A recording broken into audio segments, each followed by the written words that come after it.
Un homme tue son voisin tunisien de 5 balles dans le Var et diffuse des vidéos racistes. Le parquet antiterroriste s'est saisi de l'enquête. Le suspect de 53 ans, de nationalité française, a tué samedi à Puget-sur-Argent l'un de ses voisins de nationalité tunisienne et en a blessé un autre de 25 ans, de nationalité turque, tout en postant des vidéos racistes. L'homme qui avait pris la fuite en voiture a été arrêté par les autorités et placé en garde à vue. Plusieurs armes ont été retrouvées dans son véhicule, de type pistolet automatique, fusil à pompe et arme de poing. L'homme décédé a été atteint par 5 impacts de balles. Adepte du tir sportif, le mis en cause a diffusé avant et après son passage à l'acte 2 vidéos sur son compte d'un réseau social au contenu raciste et haineux, a précisé le procureur de la République. Une enquête pour meurtre et tentative de meurtre commis en raison de l'appartenance ou de la non-appartenance vraie ou supposée de la victime à une ethnie, une nation, une prétendue race ou religion a été ouverte. Dans la soirée, l'association SOS Racisme a écrit dans un communiqué que le racisme a encore frappé dans notre pays.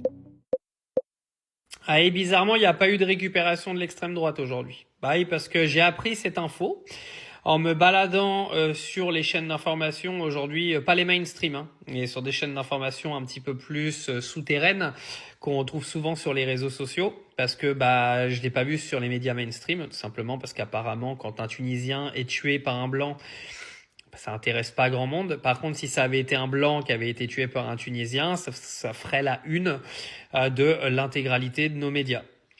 Donc, encore un acte islamophobe, un de plus, sur lequel va quand même falloir qu'on s'attarde, parce que ça commence à faire beaucoup. Apparemment, l'islamophobie n'existe pas et encore moins dans notre pays. Nous ont dit nos chers politiques, nous disent nos chers médias comme CNews par exemple tous les jours, en nous expliquant que il y a beaucoup plus d'antisémitisme, de christianophobie. Oui, parce que c'est un concours en fait. C'est devenu un concours. La haine est un concours. Donc, soi-disant, il y en a moins chez les musulmans, donc du coup, il faut pas en parler.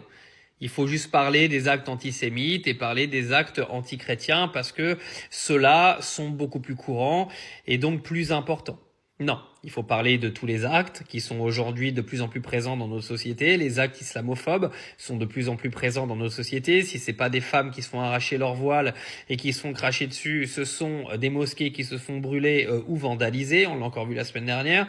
Et là, c'est un mec qui est complètement d'extrême droite et raciste qui a tué un Tunisien par balle et qui a blessé une personne turque également à la main.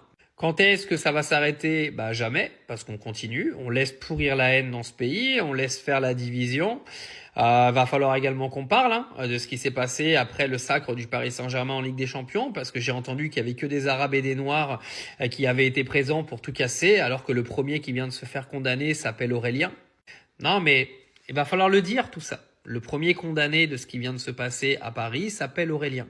Et il va quand même falloir arrêter aujourd'hui de diviser tout le monde en mentant en permanence dans les médias, parce que vous allez arriver à un pays qui va devenir totalement incontrôlable.